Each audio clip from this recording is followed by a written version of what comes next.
and welcome everyone to another Tree of Life Nursery workshop. Joining me today is our good friend and colleague, Jodie Cook.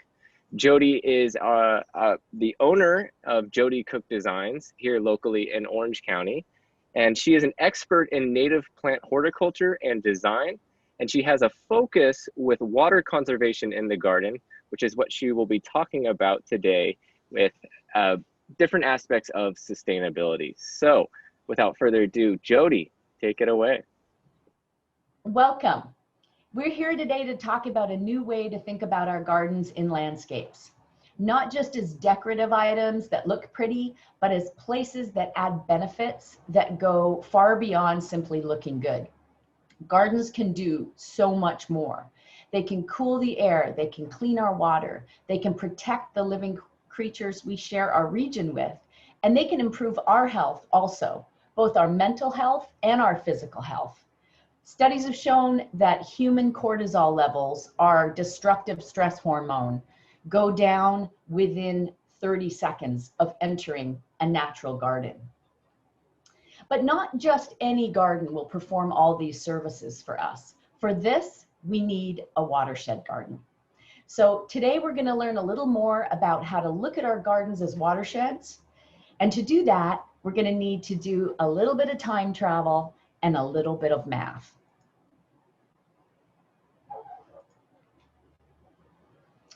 Sometimes when we have a habit or a pattern that doesn't serve us, it helps us to look at where it came from.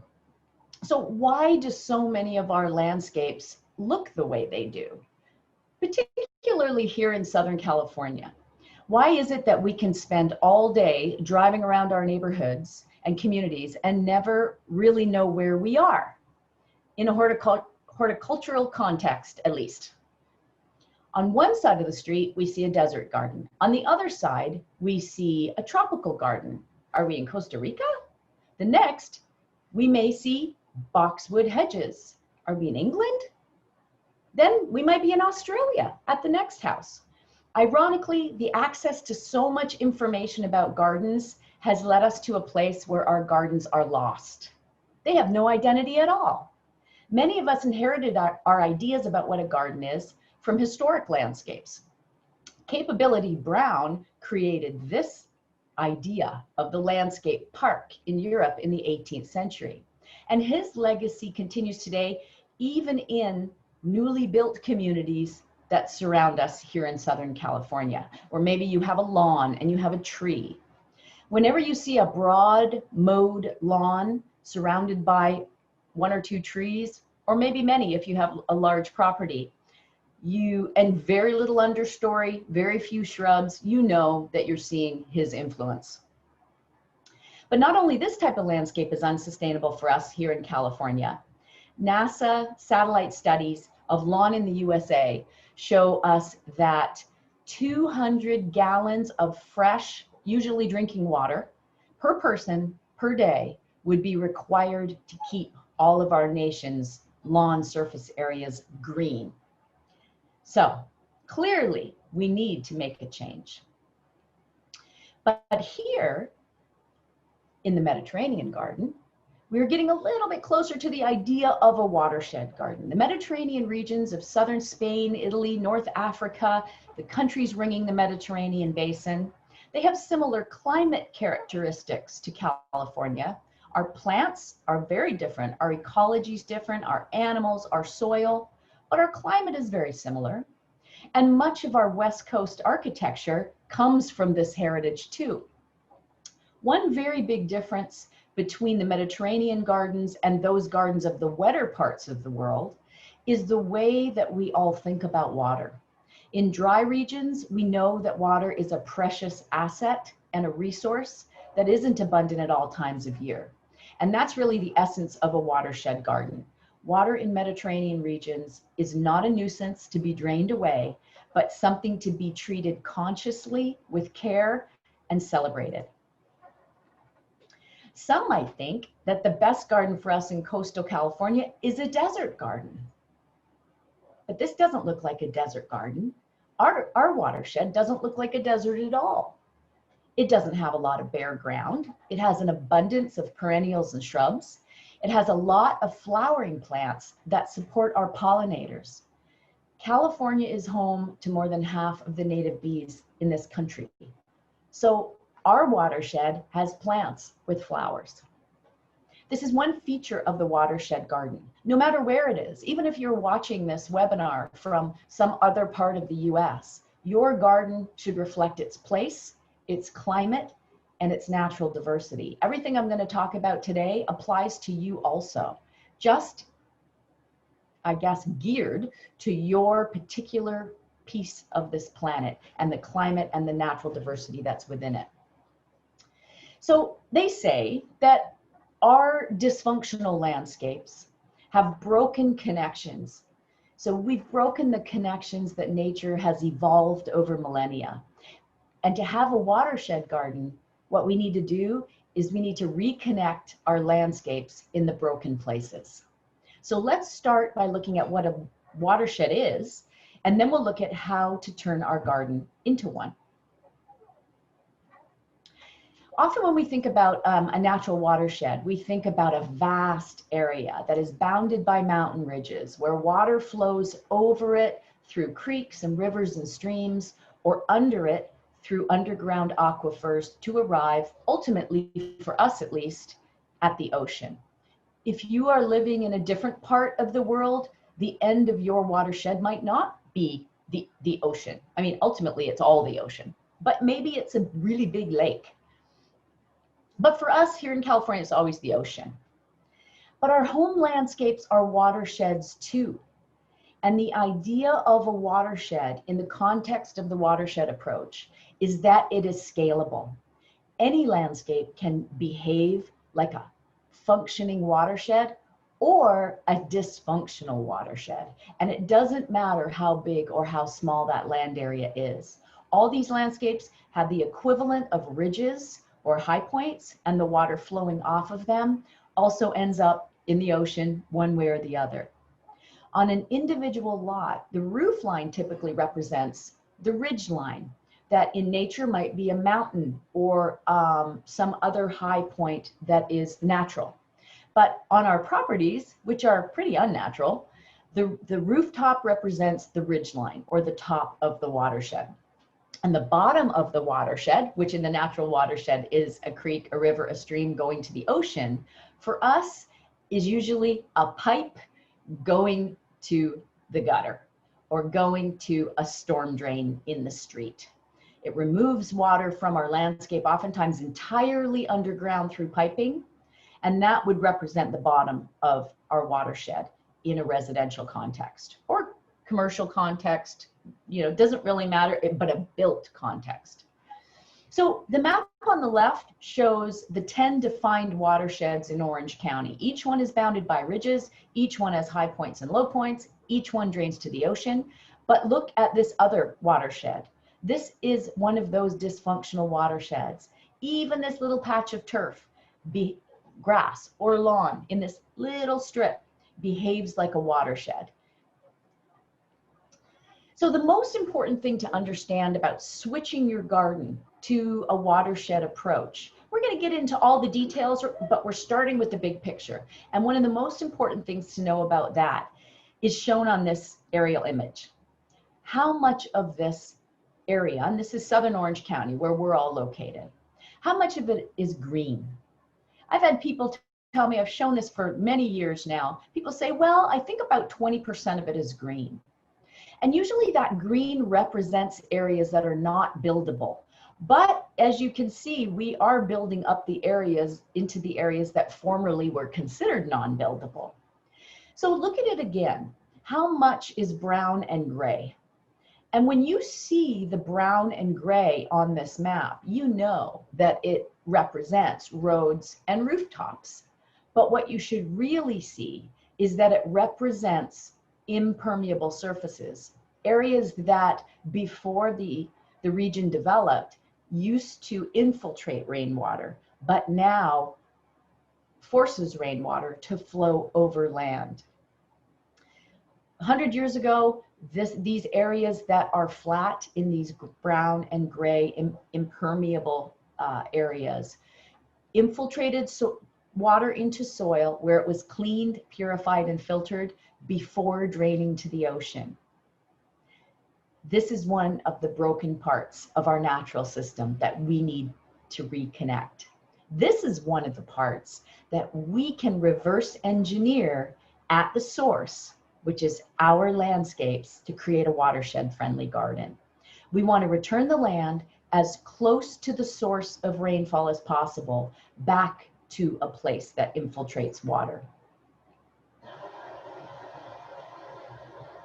And I'm going to mute this if I can, yeah. So some people have called this kind of channelized water big, fast, and centralized. And that's what we've done to our region. We've made water something that is big, fast, and centralized. It's now water speeds up from the moment it touches our rooftop. It speeds up through the gutter, through pipes, through concrete channels over land. It combines with other fast running water from all the other impermeable surfaces, which turns water that could gently fall onto plants and soil to be dispersed into our watershed. It turns it into something with destructive force. Not only that, but it warms it up and it adds pollutants, and then it dumps it into the ocean, where all of the organisms, from the tiniest of the sea fleas or the sand fleas or all the tiny things that live in the ocean, to the kings of the ocean kelp forest, the otters and the other fish that are in the ocean ecosystem, they didn't evolve with this. They didn't evolve with the warm water. They didn't evolve with the pollution. Oceans can't purify our land-based pollution, but soil can.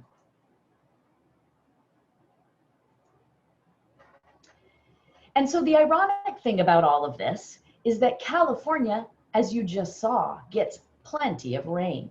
We just can't store it all for later when it does fall.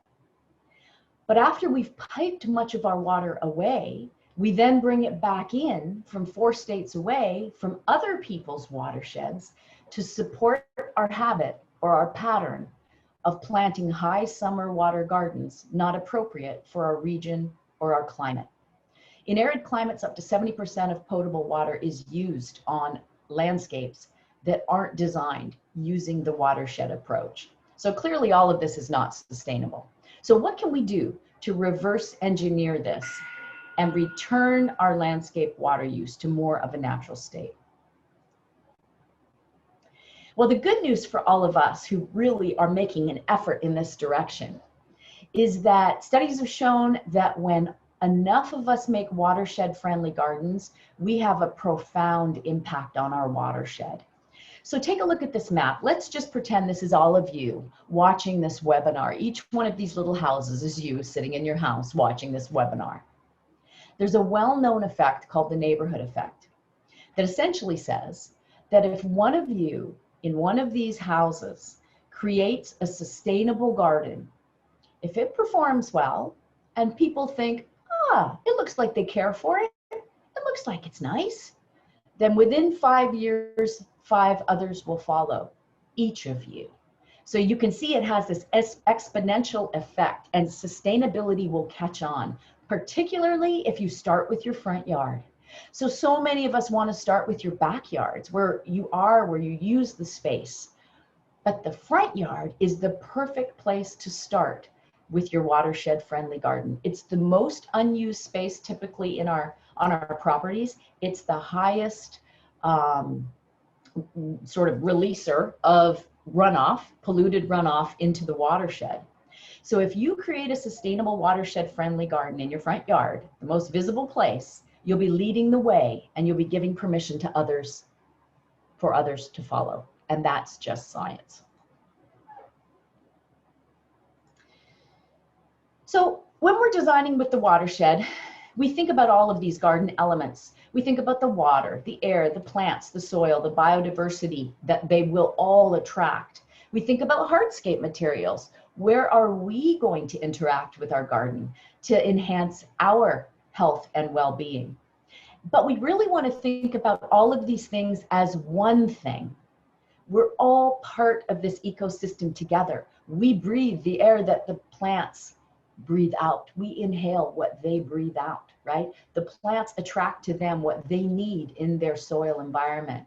The rain falls on the soil and the hardscape that we've created that we need to make infiltrate the rainfall. So all of this is connected. We're all one thing, and we need to start thinking about our gardens in that way. We're not separated from them, dominating them, but we are part of them, interacting with them, just like the hummingbird. So the watershed approach can be applied anywhere, but it always consists of these elements, and you can't cherry pick out this element. So what I see sometimes is people will cherry pick out irrigation. Okay, what if I just change my irrigation, but I leave everything else the same? Well, that has an impact on soil. That has an impact on runoff. Your plants might not like this new irrigation you've put in there. Okay, well, what if I just switch out my plants, but I leave everything else the same? Well, your plants might not like this old irrigation system that you have. This plant might not like being hand watered if you don't turn your irrigation on. Many of us have seen that. So we can't cherry pick, but we can be methodical. And that's what I'm going to talk about today, sort of a hierarchy of thinking about how to make this transition. But you need to use all of these different elements. So here's what they are. Watershed friendly approach works with our climate by, or wherever you are, even if you're not in Southern California, works with your climate by planting plants that are adapted to exactly the way our seasons work and exactly the way our rainfall works, exactly the way our soil works and our sun here in Southern California. We can only infiltrate rainfall though if we have healthy soil, and we can only have healthy plants if we have healthy soil. So we need to understand a little bit about soil so we can make good decisions and not accidentally sabotage it, which is what some of us do. You know, with all the best intentions of the world, we sometimes sabotage our gardens. So we not only want to think of rainwater as a resource, but we actually want to go one step better. This is sort of like next gen watershed gardening, is we want to celebrate seasonal rainfall by creating artful rainwater elements. We'll see some of those later.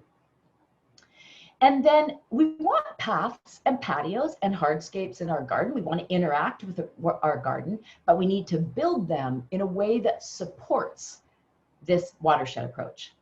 And then, as anyone knows who's looked at any of Tree of Life's educational materials, we really want to use native plants.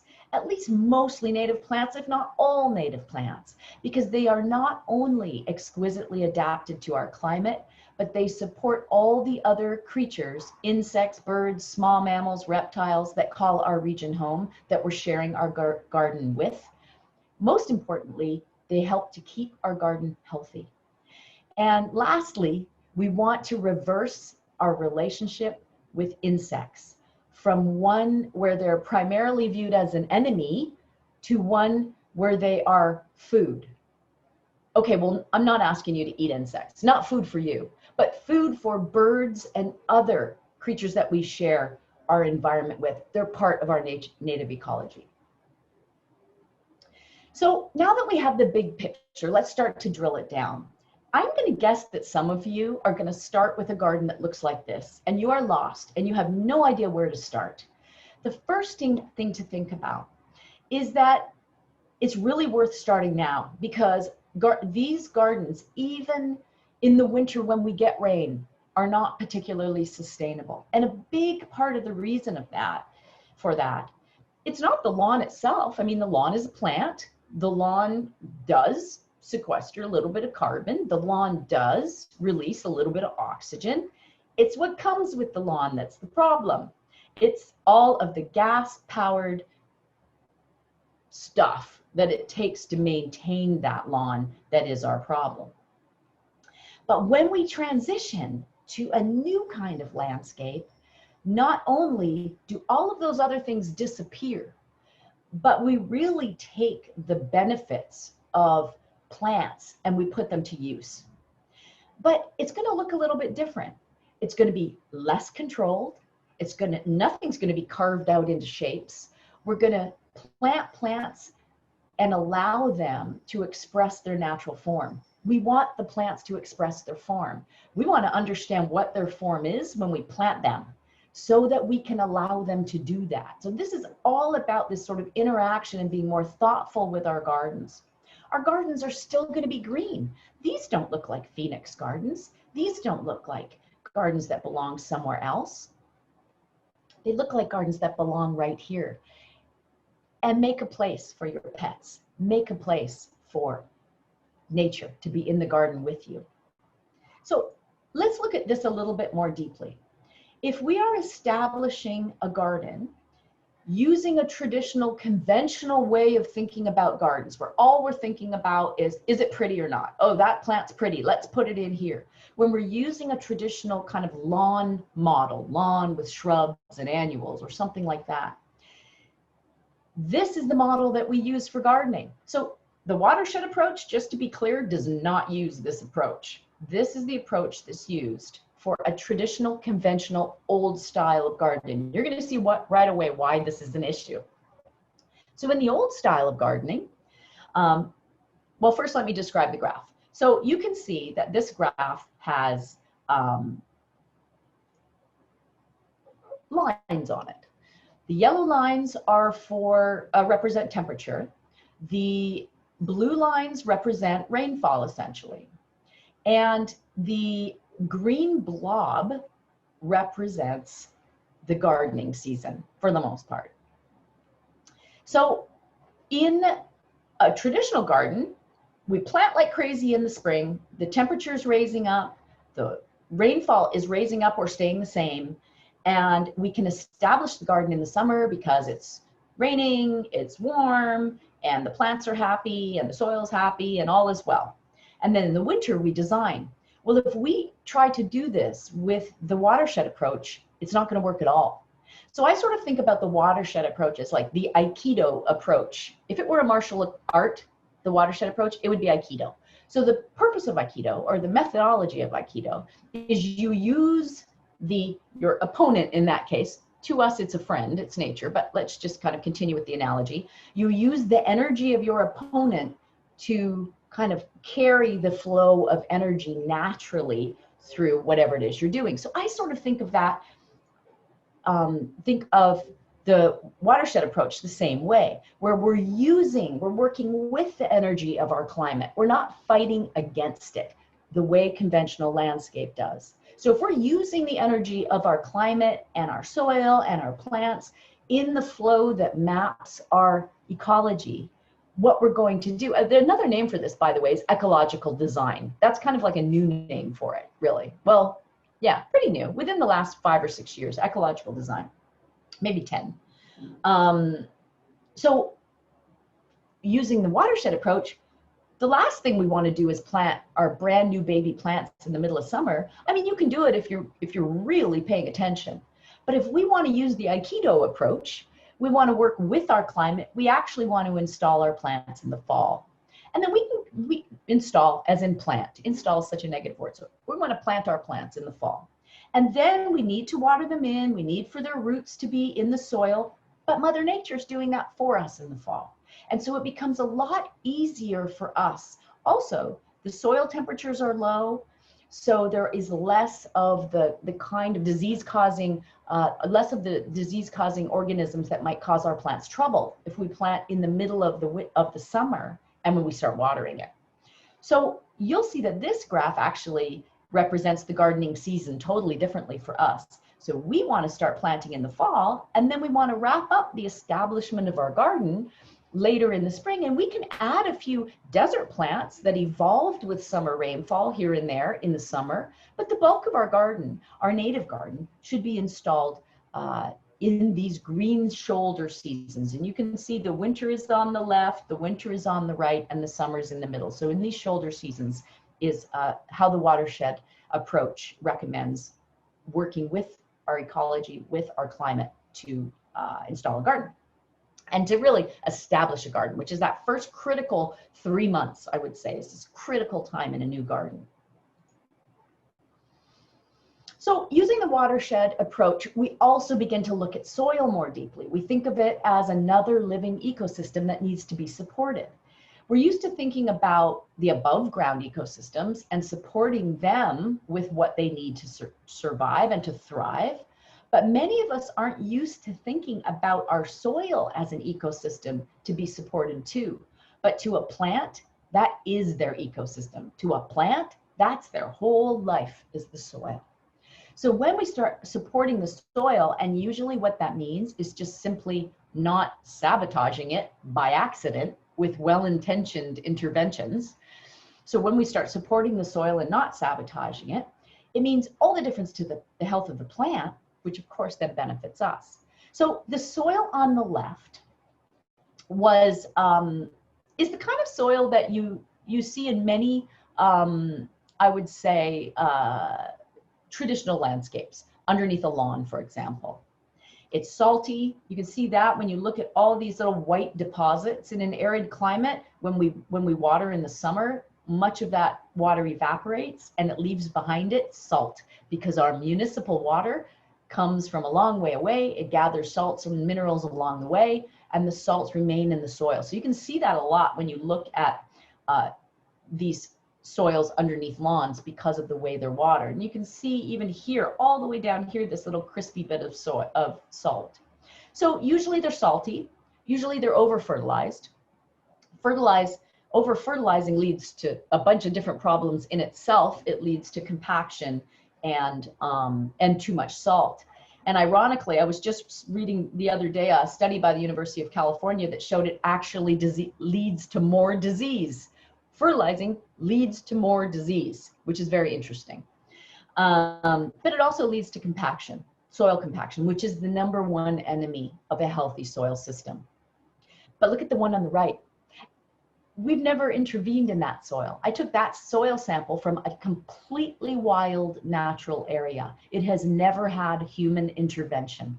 And scientists will tell you it takes between 100 and 500 years for Mother Nature to make 1 inch of soil. And these soil cores are over a foot long. And they're just a little snapshot of what's happening in the soil. So the one on the left is soil that we've actually tried to help. But the one on the left is what Mother Nature wants soil to look like. And you can imagine when rain falls, how differently rain behaves in these two soil samples. The one on the left, you can see it'll go down a little bit. It'll hit one of those layers of air, and it'll just start to travel laterally. It's got to be awfully saturated to move through that next compacted layer into that next little layer of oil. And then it's got to be awfully saturated to get to that lower level of, well, we call it dirt. But look at the soil sample. Think of water moving through this one that has not had all these well-intentioned interventions. It moves through just like water in a wrung-out sponge. Why is that? Well, the reason for that, and this is what's so important to the watershed approach, is that we've supported the life in the soil. There is more life in this teaspoon of soil than there are people on this planet. And this is what allows the water to infiltrate soil and what allows our plants to be nourished by soil. So it's more important than understanding exactly what's going on in the soil ecosystem. It's just knowing it's there, first of all, knowing it's an actual thing. It's an actual full, robust, working ecosystem if we allow it to be. So knowing that is a lot. But more importantly, knowing how we inadvertently damage it with poor gardening practices is a really important part of it. Even more important than knowing what's in it. In our garden soil, the plant is the king. The plant controls what happens at its root zones. All plants, its root zone. All plants on the planet do that, by the way. So when we throw down our, synthetic fertilizer, our NPK, our 10-10-10, our nitrogen, phosphorus, potassium, what happens is we've made the decision that we know what this plant needs. Well, maybe it doesn't need that much nitrogen. Maybe it doesn't need that much phosphate. Maybe it doesn't need what we've just put onto it. So this is the problem with us intervening in the fertilization of soil in a way that the plant may not benefit from. The plant knows what it wants. We just have to support the soil to give it to them. Now, this, I'm talking about primarily synthetic fertilizer. Organic fertilizer is a little bit different in that it's made from ingredients that come from the soil ecosystem, right? An ecosystem rather than manufactured in the way that synthetic fertilizer is manufactured. But in the native garden, we really need even very little of the organic fertilizer too. What we want to do is we want to support the natural systems. If we want to give it a little bit, a low strength every once in a while, if we want to do it while our garden is getting started, because we're going from that ugly dirt on the left that I just showed you to trying to create a robust system in the soil, it's reasonable to think that we want to put a low amount of a low amount of organic fertilizer in it. But we want to avoid all synthetics, and we really want to minimize it outside of the beginning of the garden. So the plant attracts to it what it needs to prosper. When we know we've got stuff going on in our soil, usually is that we see a worm, because the worm doesn't eat the dirt in the soil, it eats all the organisms that live in the dirt in the soil, or in the organic matter in the soil. I don't want to be too simplistic. But it really needs to be about 50% porous to be healthy. So our compacted lawns, this is why so many of them look bad in our compacted gardens. Once we start planting our native plants, once we start allowing the plants to dictate what they want, once we start allowing them to feed themselves by not blowing off every leaf that falls onto the soil, the plants put the leaves on the soil as nourishment to feed themselves ultimately. And we should leave them. That's why they're called leaves. Don't blow them off. So a main goal for us clearly is to eliminate soil compaction. How do we do this? This soil that you see in this picture was not cared for. It was irrigated. You can see this plant, it's heading towards the irrigation. It's got the stealthy march to the irrigation looking for water. And the reason for that is because irrigation water coming out of a spray irrigation nozzle is very high pressure water. And that alone is enough to compact the soil. And when you add to that the fact that it's got salt in it, that just sort of seals its fate. Add to that also that all the leaves are blown off this soil. So there's nothing to feed the organisms in the soil. The soil doesn't have any kind of wood chip mulch or leaf mulch on it. So the soil is effectively dead and bereft of life. All of these things contribute to soil compaction. When there is life in soil, the soil is porous like a big living sponge. In this case, sad to say, this tree's days are numbered. As my children would say, rip tree. What we want to do instead is, if we're going to plant a plant like that, a tree, a shrub, it doesn't matter what, at least in the beginning, until the plant is making its own mulch from its leaves and whatever it falls off of itself, and then the organisms drag that down, we can use a wood chip mulch, like the one you see on the upper right. It's really important to use the right kind of mulch though. Pretty much as just sort of a general shortcut, I think that any plant that loses its leaves and drops them to the ground prefers a mulch that was once alive. So we think of that as an organic mulch. Doesn't necessarily mean that it's organic in the sense of like the way your lettuce is organic, you know, bred without pesticides, but it means organic in that it was at one time alive. So, but the important part is the consistency of that mulch. Water needs to be able to go through it. So remember, we're putting this mulch down like what you see in the upper right picture. When the garden is planted, we're pulling it away from all stems of all plants because it will rot the plants, particularly native plants, and it will kill them. So we want to keep it away, but we do want to use it to protect the soil for that first period of time until the plants are doing it for themselves. We want to pick a medium to small bark mulch so that the water can flow through. Remember, we're talking about the watershed approach. We're talking about infiltrating water. Over time, that mulch will turn into essentially compost, what you see on the left. And that will start to absorb into the soil also and become part of the soil profile, because the soil will become alive and the organisms will pull it down. So you'll notice I have a picture here of two other kinds of mulch, which I've labeled inorganic mulch. One is rocks and gravel, and one is decomposed granite, which is essentially just crushed rock. I don't typically use these as mulch in a residential context in a watershed garden, and I'll tell you why. I don't use the gravel mulch because that is not particularly ecologically, I would say, appropriate. We see very few areas in nature here, other than areas that are around creeks and streams or maybe close to the ocean, that have rocks as mulch. They may have boulders, but a lot of small rocks all sprinkled around as a mulch, we rarely see that. And so I don't use that. Riparian plants, some of the rushes, the plants that evolved around creeks and streams, well, think of that. They did evolve in that environment, so maybe they can use it. But generally speaking, plants that shed their leaves, I am more likely to use a organic mulch like a wood mulch, small to medium. DG is the tricky one because decomposed granite kind of does resemble a lot of our soils. Here's what I find the problem is with putting down decomposed granite or crushed rock as mulch. It has some nutrients and minerals.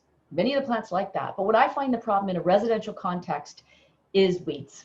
It is such a wonderful weed magnet. I can't even tell you. If you wanted to propagate weeds, a really great thing to do is put down a lot of decomposed granite as mulch because they seem to love it. So all things being equal, looking for an easy way to have this transition, I would go pretty much hands down. If I'm putting a garden in that has plants that are going to lose their leaves, I would go for a wood chip mulch. And actually science has proven that 3 inches of wood chip mulch in a new garden actually helps it to establish. Oh, by the way, gravel's very hot. So all of these new gardens that have gone in where they're using this very dark pebble mulch as or pebble as mulch, is just so unhealthy for many of our plants. It creates a lot of heat reflection, which is bad for our atmosphere and also bad for the plants. It doesn't really give any nutrients in return. So this is where we need to think like a plant.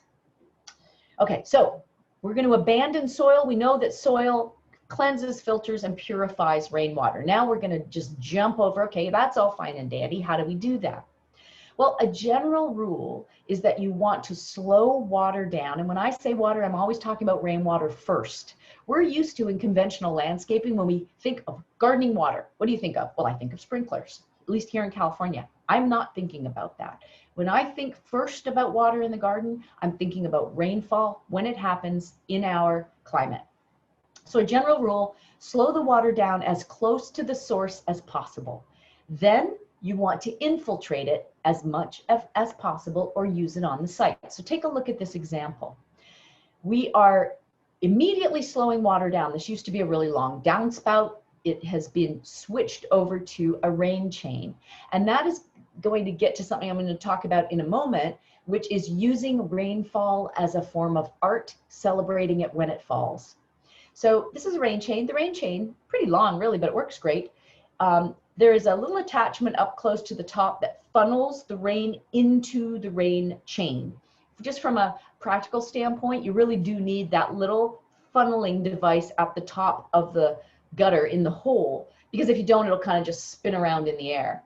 So you really want to focus it onto the rain chain so it channels it. In this case, we have a 1,200 gallon tank. On this property, we actually had two 1,200 gallon tanks, and they were level and they rose together and they fell together. This one has a sight level, which is a device that's on the outside of the tank. It's on the other side where you can see the water rise and fall. So you know how much is in there at all times. This is actually hooked up to the irrigation system. And the reason for that is because not to water in the summer. We don't want to water this in the summer. These are native plants. They don't want water in the summer. So what we really, at least not a lot of water in the summer. We'll talk about that in a moment. But what we really want to do is we want to use this water, this 1,200 gallons, on the days or in the times during the season when the plants want water, which is in the winter, to supplement any water that Mother Nature doesn't give us. So in a drought year, like some of those years we had a few years ago where we only had 4 inches of rain, this garden may have actually had more, like a normal volume of rain, which for us is somewhere around 13 inches a year, something like that, 9 to 13 inches a year. The garden would have had that by capturing it. This is not to give it, it's empty in the summer, unless we get a summer rainfall, which is just a bonus, and we can use that. So that's why we want to capture water. I will just briefly say that, you know, when we talk about rainfall averages in California, it's a little bit misleading. So we say that our average rainfall is 9 to 13 inches a year, but when you actually look at our rainfall maps over the last, or a graph of our rainfall over the last 100 years, you will see that it is literally a roller coaster. It goes up and down and up and down and up and down. So you can't predict from one year to the next what's going to happen. This is where rainwater capture is actually quite a useful thing. But rainwater needs to overflow somewhere if you use a rain tank or a rain barrel. You can also just have it go directly into the landscape. And here's a quick cheat sheet for you. Remember I said we do a little bit of math. We're going to do more at the end, but a little bit of math for you is that looking at your roof, you can figure out which piece of your roof is served by which downspout. And for every 1,000 square feet of roof, it produces 600 gallons of rainfall of free water that has no salt, no antibacterials, no fluoride, no chloramine, no chlorine, it's pH neutral, no salt. It produces 600 gallons of it in a 1-inch rainfall. Now that 1-inch rainfall may fall over 2 or 3 days. So you may see that kind of fill up and then ebb down, fill up and then ebb down. It won't last long. So don't get too excited about your little creek in your front yard, because really the purpose of it is to infiltrate water. And that's what it will do if it's built correctly. So this is how we think about water. We think about it as like an intervention. So the first go-to thing that you can do, and this is in order pretty much. The first thing you can do to start to reduce water is take out all those high water plants. All the plants that want more summer water than winter water, or continued amounts of winter water in the summer, they've got to go. This is a Palmer's Abutilon. Doesn't need all that summer water. So you want to start to make those switches. The next thing you want to do, and these two next slides kind of go together. Capture water, infiltrate. They're sort of the same thing, but they both amount to slowing water down, infiltrating it into the landscape. And then as the very last intervention, you can start thinking about how are you going to change out that very wasteful irrigation system. Irrigation systems are expensive to change out, especially if you're in an older property. With a native garden, especially if it's small, you don't even need to go to that effort. If you just want to put a little bit of your own effort into watering your garden, and in the summer that may mean when your garden's mature once a month, and you may not find it needs very much water at all, less than you thought, and you don't have to go to all of this effort. I will say that the gardens that we've installed, and we've installed so many of them now, the percentage of people that opt to abandon their irrigation system, their gardens look happier after 3 months than the ones who change out their irrigation system and then kind of go back to their old ways. So don't be scared to think about abandoning that irrigation entirely. But if you feel like you're going to keep it, maybe you go on vacation a lot, whatever the reason is, in small areas, less than 7 feet, you can switch it over to an inline drip system. Keep in mind, you might have to adjust your native plants towards plants that don't mind this system. You're still going to water it infrequently and deeply, but you don't want to put, please don't put your whole landscape, don't transform it into a giant drip system using inline drip. I'm now seeing landscapes that are huge, covered in acres of plastic.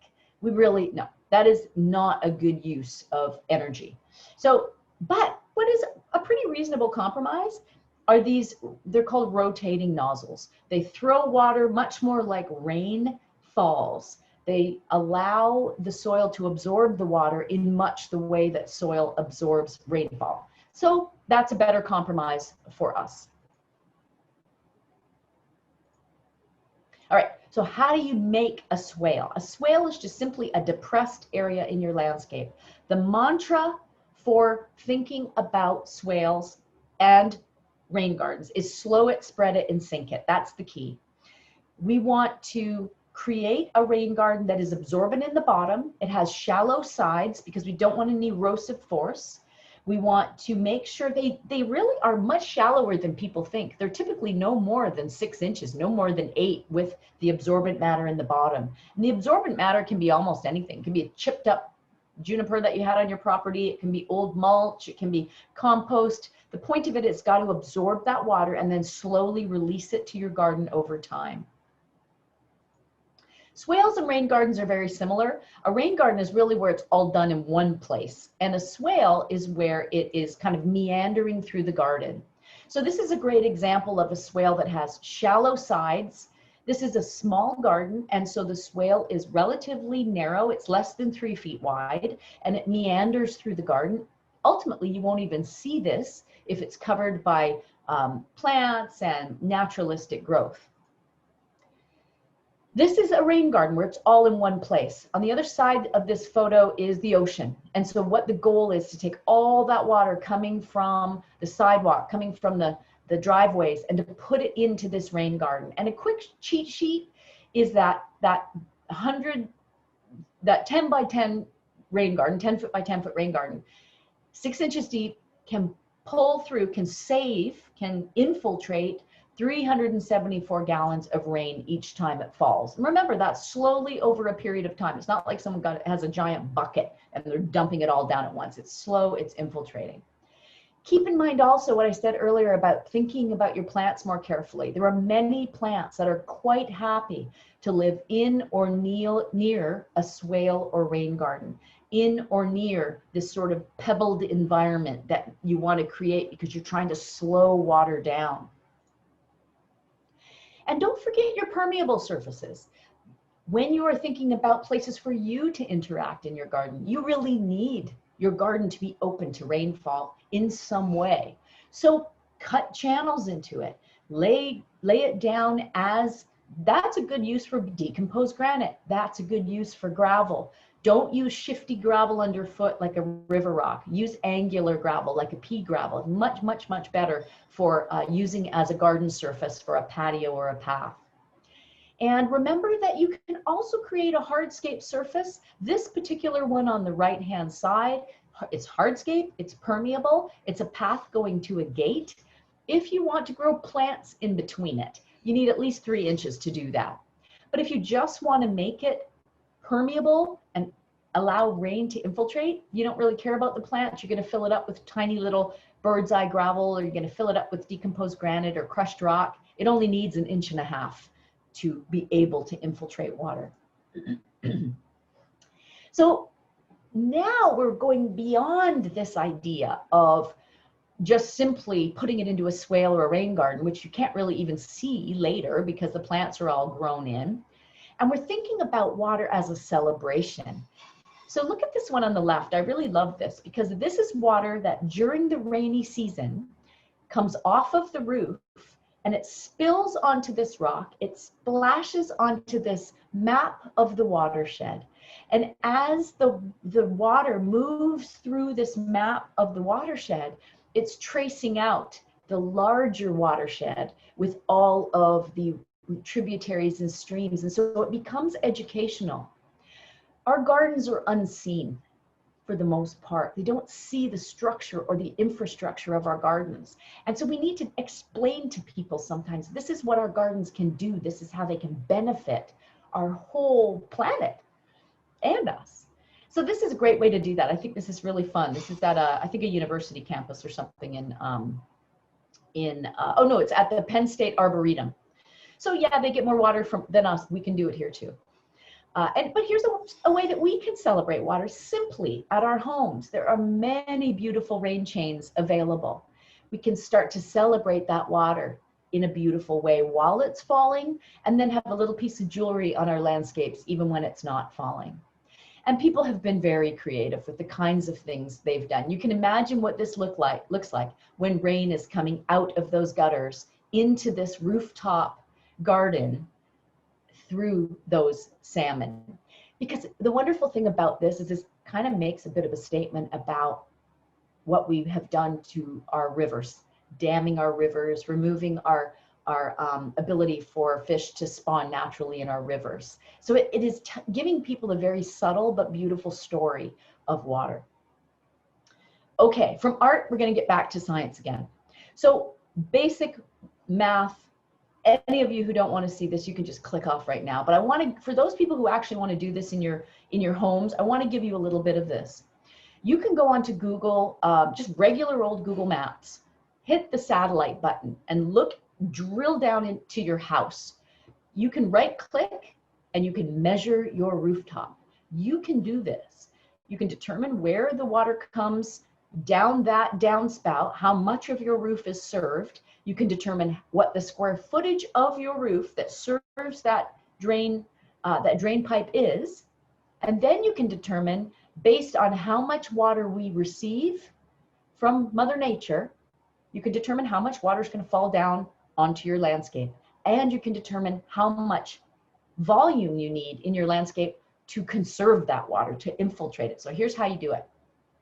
You need to know how to convert rainwater from the sky to gallons. That's the most important thing. You need to determine how much rain is going to fall. So let's just use an average rainfall of 1 inch. That is an average rainfall that takes a lot of, especially early pollution, down to the ocean. But I would caution you, also look up wherever you happen to be, you will have the ability. I know here in Orange County, we can look at the Orange County Public Works website, and we can see graphs, or really tables, of how much water has fallen in the last 30 years, in the last 100 years. You want to look at the maximum rainfall, say in the last 30 years, that's ever fallen on your zip code, so that you can size your swale or rain garden for that also. That's very important. You're always going to leave your swale an exit route. You're always going to make it so your swale goes down the natural drainage pattern, or not natural, but the drainage pattern that was created by the builder of your property. You do want it to have an exit route, but you want to try to anticipate the biggest rainfalls that we might have. So rainwater in gallons, all that is the rainfall in inches that's going to fall from the sky, multiplied by the square footage of the roof, the part of your roof that's going down that downspout, multiplied by, and this is kind of important, this is a rooftop coefficient. All that means is that every kind of roof, whether it's a steel roof or a clay roof or an asphalt roof or a flat roof or a sloped roof, sheds water at a certain rate, and it also holds water. So for most of the clay tile roofs here in Orange County, we use 0.85, which means that 85% of the water that falls on that roof is going to go down that gutter and down the downspout. 15% of it is going to evaporate off. It's going to stay on the roof and evaporate off. And then that last number is what converts it into gallons. That way you can start to figure out how many gallons do I need to prepare my swale for. So here's the next part of that. Once you know how many gallons, you can figure out how many cubic feet, right? A foot by a foot by a foot. That translates into. And once you know how many cubic feet you need for storage, you can then design your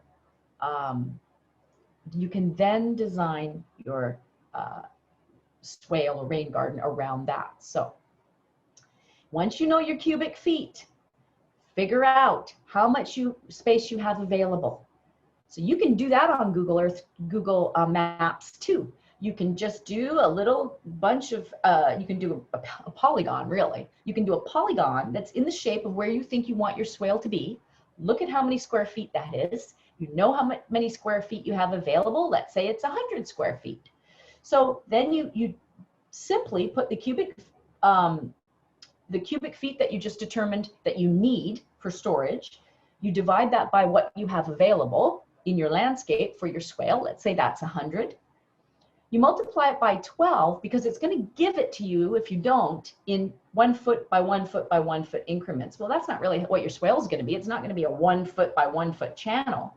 So if you multiply it by 12, then that tells you how many inches you need. If you make your swale 2 feet wide, you divide it in half. So maybe then it's 6 inches. If you make it 3 feet wide, maybe you divide it into a third. And then all of a sudden it becomes 3 inches. It's very easy to do. So that's the math. You can screenshot this page, you can pause it, you can play with it. And that is my talk for today on watershed friendly gardens. I hope you give it a try. It's very rewarding. It is the way of the future. These are future gardens. Thank you. All right, thank you, Jodie. I really appreciate you taking the time to do this workshop.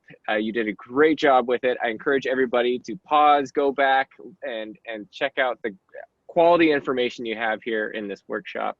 And thank you for sharing this message that I think more people need to hear, is this paradigm shift that we have from conquering nature into our land and garden that we use, and as a conscious and responsible use of that land, and how our beautiful gardens can be a part of this natural community and part of the watershed and part of the soil cycles and the plants and all the way up to the animals and birds that use them as well. So Jodie, I think you're doing a great job out there with your designs. I got one question for you for people that are out there wanting to take this approach to their garden, but what are the first steps that they can do to start transitioning to a watershed garden? I would say that the most important thing people can do first is research. Do a little bit of research. Look at your property. Look at how water falls. Look at an aerial map and see if you can determine how you will create the infrastructure that will support your watershed garden. And then after you've done all that, then go to Tree of Life Nursery and immerse yourself in plants. Well, thank you, Jodie. And yes, we are here. We are still open at Tree of Life. So once you've done that research and you've ready and you can probably also start to get in your head kind of the garden look and design you want, we here can help you pick out those plants and help you with some advice on how that installation and care and maintenance moving forward. But so Jodie, thank you so much. And we hope everyone will be here to join us again for future workshops. I encourage you to like the video down here on YouTube and subscribe to the channel as we have more videos that will follow. So thank you, Jodie, and thank you everyone for watching. Bye-bye. Bye. All right. Thank you, Jodie. I really appreciate it. Thank you. This was fantastic. Have a great time in your sailboat. It's going to rain. I know. That's why I got to fix some building Hurry up. and other stuff. So, but also I think this was a fantastic, I just want to mention, we've done this workshop here before. I think this is actually a really, really good format for getting that information out with your presentation. So hopefully this can do some real good. So, all right, Jodie, thank you so much. And I hope to see you around the nursery soon. Bye. Bye-bye.